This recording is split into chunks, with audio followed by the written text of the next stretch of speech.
Hey YouTube!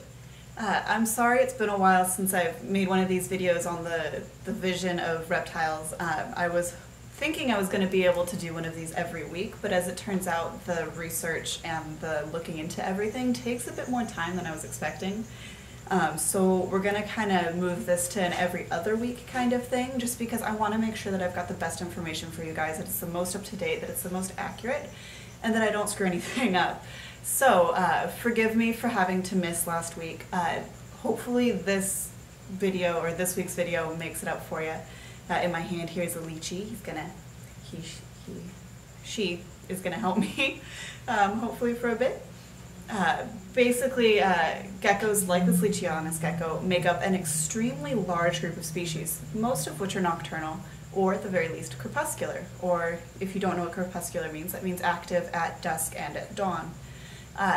Before we go any further, it's worth noting that geckos evolved from diurnal lizards, and as diurnal lizards, their ancestors didn't need the rod cells that we and most other vertebrates use to see at night. Those are the cells that pick up basically just things in black or white. They either see that there's light or there isn't. Geckos, as the diurnal lizards that they were back in millions of years ago, lost those rod cells, so they don't have them anymore. As they began to evolve into their current state, like these guys here, they couldn't magically regain those rod cells, so instead what happened, in response to the demands of seeing at night, the cones of nocturnal geckos have become much larger and much more light sensitive than those of their diurnal relatives. Basically, geckos have accurate color vision at what equates to dim moonlight. There's studies that show that helmeted geckos, for example, can differentiate between the color blue and the color gray at levels of light that we would be pretty much blind in. The study that showed that actually trained these geckos to identify with a particular color by coating crickets in blue or gray dust. And the gray dust they made really heavy with salt, and the blue dust was basically flavorless. And basically what ended up happening is that at levels of light that we would pretty much be blind in, these geckos would pick out the blue crickets without fail and ignore the gray crickets almost exclusively. And they did this at night and during the day when they were well illuminated. So it wasn't just a fluke that they were going for this particular color cricket, they were actively selecting them. Studies on geckos, dissections, and microscopic examinations of their eyes have shown that geckos have really great vision in green and blue colors. They don't really have much in the way of red cone cells. Most species actually are completely lacking in red cone cells. But what they do have are UVB, or not UVB, but UV detecting cone cells. So instead of seeing red, they can see UV.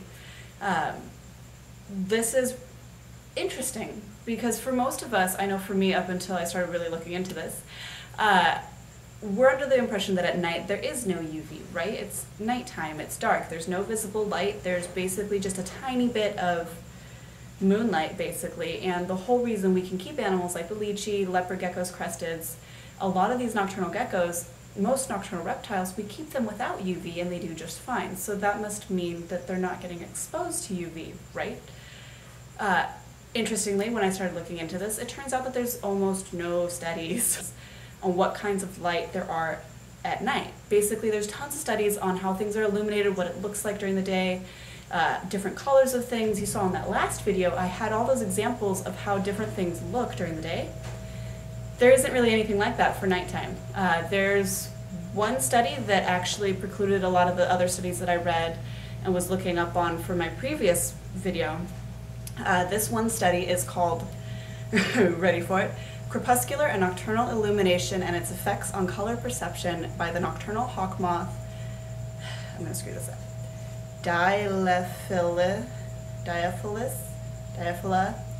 elpinar, I think. I'm going to put that as a caption here below the video, so if you're curious about what exactly that moth is, you can look it up. But basically that study was one of the first to actually go out and actively measure radiation of different the various light spectrums at night in different places such as the forest, close to human habitation, far away from human habitation, And there were a lot of really interesting things that they learned in that study. One of the things is that nocturnal radiance, light reflected at night, is heavily influenced by moonlight. Surprise, surprise. But what's neat is that when there's a full moon, the light spectrum, or basically the available colors of light, is pretty much identical to daytime light spectrum. So basically the wavelength, or the available visible light that is out there to be reflected, is the same as daytime. It's just that the amount of light out there is lower. So that's why obviously it's much darker at night, but you can still see a lot of the same things the same way you would during the day. A moonless night, the spectrum shifts to longer wavelengths. Basically it shifts towards red, the red colors. So at night, like, things would, if you could see better at night, you'd see things in a much more reddish tone. Geckos can't see red, so for them basically just get, like us, it just gets a whole lot darker when there's no moon out, kind of. There's also other sources of light at night, things that are reflecting off of other things, starlight, all kinds of other stuff that does still affect the colors that are there at night. In addition, the study explains that daytime light comes, the study talks about how daytime light comes almost exclusively from one source, the sun. At night, the sources shift, and that can heavily skew the spectrum of light depending on where in the world you are, how close you are to human habitation, sources of light pollution. All those kinds of things heavily impact the color of light. And then one of the most interesting things I saw in that study, or read in that study, is that, and this was just really interesting and really makes you wonder about how we're keeping things here in captivity. The intense blue of skylight during nautical twilight is not due to wavelength-dependent light scattering, or basically it's not because of the color of the light. And color and wavelength of light are the same thing, don't forget that. But basically the blue of skylight is not due to wavelength-dependent light scattering, but instead due to absorption by ozone. In addition to its strong absorption at ultraviolet wavelengths, ozone also has a broad absorption band in the visible spectrum, known as the Chapuis band, if I'm saying that right. While this absorption only has a minor effect during the spectrum of the daytime sky, it has a profound effect during late twilight. And without this absorption, skylight during nautical twilight would be pale yellow, which is mind-blowing. Can you imagine if at night everything was kind of a pale yellow color instead of bluish? That's weird. So it's interesting to note that our ozone layer, the sky, is basically filtering things out in a way that's skewing it towards those colors that geckos can see best. In addition, for a lot of the geckos that are nocturnal and living in forests, they have cones in their eyes that are best suited to blues and greens, which are the colors of light reflected off of foliage. So, this guy's going to make a break for it. So what I'm going to do now is show a few diagrams from that study, which I know is super exciting stuff, but it's really interesting to see and to note the different levels of UV and other radiation. So bear with me, let's take a look at these, and it'll hopefully help you better understand what it is I'm trying to explain with So the first amount what of we're going to light do and the is colors just of kind of light remind that are ourselves available of at night, the visible light and that's what our spectrum. So geckos what are you can see in basically front of seeing you when they're living in is the wild. a simplified version of the light spectrum. You can see that the visible spectrum is from slightly under 400 nanometers to slightly over 700 nanometers. And ultraviolet light is going to fall in the 200 to about almost 400 nanometer range. So keep this in mind when you're looking at the future graphs of where the different colors lie on the wavelength spectrum. You can always kind of go back to this point in the video and check it back later, but basically this is what you're going to be looking at and comparing to with these other graphs. These graphs kind of show the differences of light between the different times of day. The top graph is kind of an average of different times of day. That thick line there is basically sunset. And you can see that as the sun is setting, you can see that there's that peak at about 450 nanometers, which is essentially a peak at purplish blue light. The second graph here shows full moon, starlight, and then what happens with light pollution. So you can see that with a full moon, it's a much more softer sort of graph. It's not really, there's no huge spikes in any particular color of light, but when there's just starlight, there's huge shifts in infrared or basically in red color, and then when there's light pollution, human lights, we skew it heavily towards the red color of light. So there's still UV blue and purplish and green colors there for the geckos to see, but when there's light pollution and when it's just starlight, it does get skewed heavily towards the red colors. So when we're lighting up cages using red lights, that's something to consider, that we are kind of mimicking light pollution or the kind of light that our geckos would be experiencing at the new moon when there's absolutely no moonlight available. This last graph here is one of the most interesting because it does compare the intensity of light to basically the time of night or time of day, as well as starlight or no moon versus a full moon. And you can see that when the sun is up, when the sun is rising, there is much more light available. That's why these two top lines here are so high. But when there's the full moon, you can see it's still the same general curve. And then with starlight, it's a much dimmer sort. So while, yeah, that middle graph there shows a skew towards red light, at the bottom you can see that it's a very slight increase in just how much light is there. And then light pollution also is still showing light visible in the UV. Again, it's much less than it would be during the day with the sunlight, but it's still there. The same with the full moon and the same with the sun just starting to set. So it's interesting to notice just how much of different colors of light there are out there. Our eyes don't pick up a lot of this stuff, but the geckos can see it, and the geckos base their behavior off of what they're able to see. So it's just an interesting thing to look at and to compare. There isn't as much light of any kind out, but there is still the same spectrum of light as there would be during the day.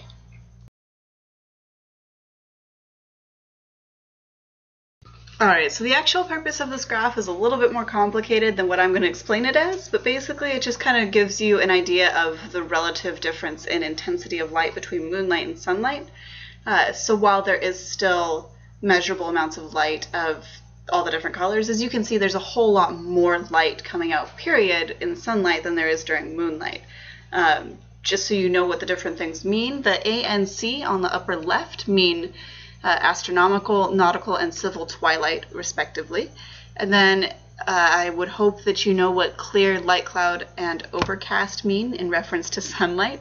And then in the moonlight, there's the full moon, the gibbous, or partial moon. It's basically the phase of the moon between the quarter moon or half moon and a full moon.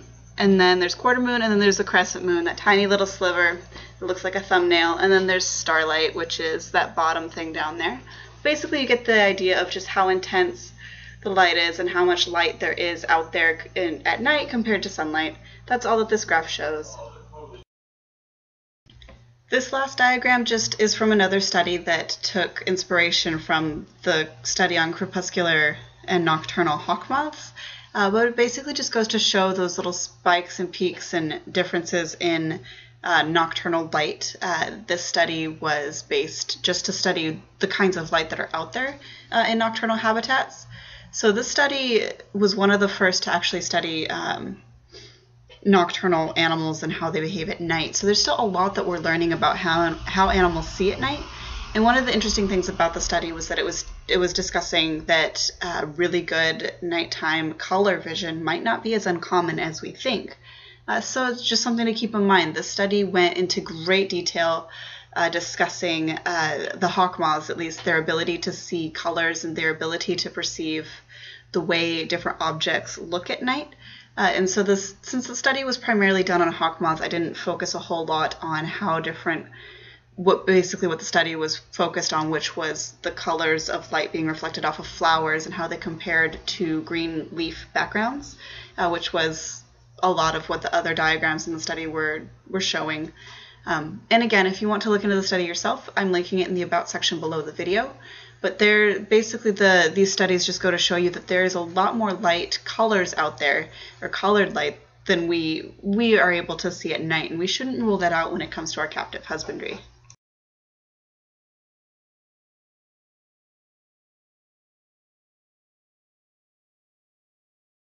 So basically this was all just to kind of explain why it might be so that nocturnal geckos, which in theory wouldn't have much, if any, exposure to UVB, why these animals would still have cones in their eyes that would enable them to see the wavelength of light known as UV, UVA, UVB.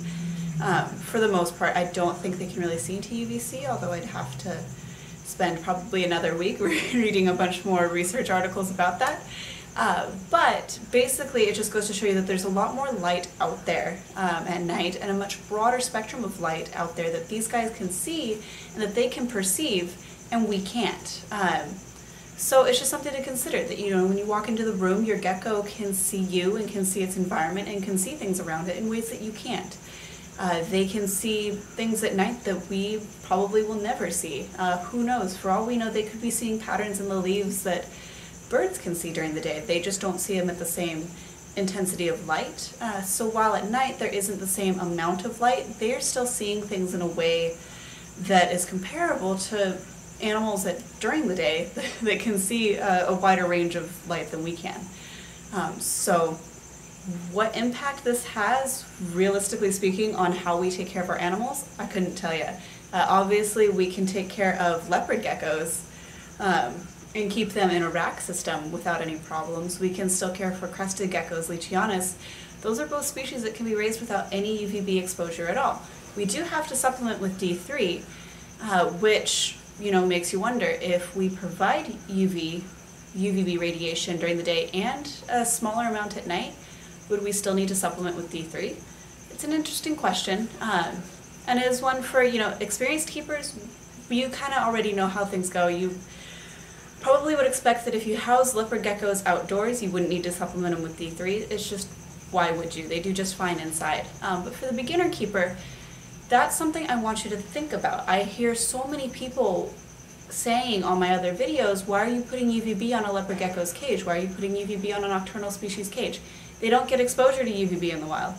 Well, during the day, they may get minute exposure to UVB if they shift around. You know, leopard geckos hiding in rock crevices might stick a leg out. Who knows? But at night, it turns out there is still UVB out there. There is still UVA. There is still wavelengths of light that we try to mimic here in captivity, but we haven't really considered the spectrum of light that would be most commonly seen at night, at least for our nocturnal friends here. So, you know, when it comes to setting up a display cage, you know, for practical purposes, no, you don't have to put UVB on your leopard gecko. They can be raised with calcium and D3. We already know this. We've kept them alive for 20, 30 years. They have an average lifespan of that length of time. But what's interesting to consider is how much longer could they live if we were lighting them in a way that was more similar to the kind of light they'd be receiving in the wild. What species are we not breeding in captivity that we could breed if we were lighting them in a slightly different way? You know, it's just, there's so much out there. What other behaviors would we be seeing? How else would they be interacting with each other? Would we still have problems with aggression in some species if they could see each other better in a with the wavelength of light that they're equipped to see? Functionally speaking, when you think about it, most of the time when we keep these, especially at night, they're missing a complete color of their vision. So just, you know, think about that. Maybe certain food items would become more enticing to them if they were lit with UV. We don't know what those things look like at night in the kind of radiation or light exposure that nighttime usually has.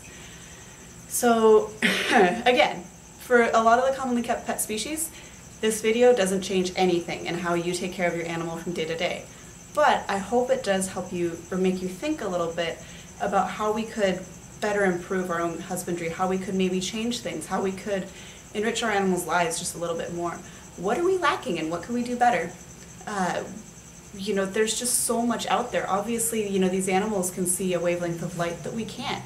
We didn't even, I bet you that most of you didn't even know that geckos can see UV light up until you watch this video. So if there's that much that we don't know about something as simple as the way these guys see, what else don't we know? And again, I've said it a few times now, this isn't changing how we already care for a lot of the species we're already good at caring for. But we've gotten this far with them, what else could we do? So again, sorry this video took so long to get out to you guys. I really hope that the next one comes together a little bit quicker, although judging by how complicated this was, and I thought it was going to be a simpler topic, it'll take me the full 2 weeks until the next video comes out to get a well put together video for you. So bear with me. If it does take longer, it's because I'm really looking into it. I want to make sure that I've got accurate, up-to-date, modern info for you. And I'm not looking at studies from the 60s. I'm looking at the most current stuff from, you know, the 2000s. So just bear with me. Like, comment, subscribe. If you have any questions, be sure to leave them in the comments. Sign up for the Reptile Times, which is our free online newsletter. Each month I'm going to be putting out the written aspect of these videos, which is even more difficult to put together and write because I'm also going to be providing all the sources that I kind of discuss or touch on in the videos. So if you want to go through and read the articles that I'm quoting, if you want to go through and basically read and see where some of this stuff is coming from, definitely sign up for the Times. The articles are coming out monthly with the Times, so it's going to take a little bit longer to catch up to the videos. But I still hope you find them useful. I still hope you find them helpful. And basically that's it. Thanks for watching. I appreciate it, and I will see you back here for the next one.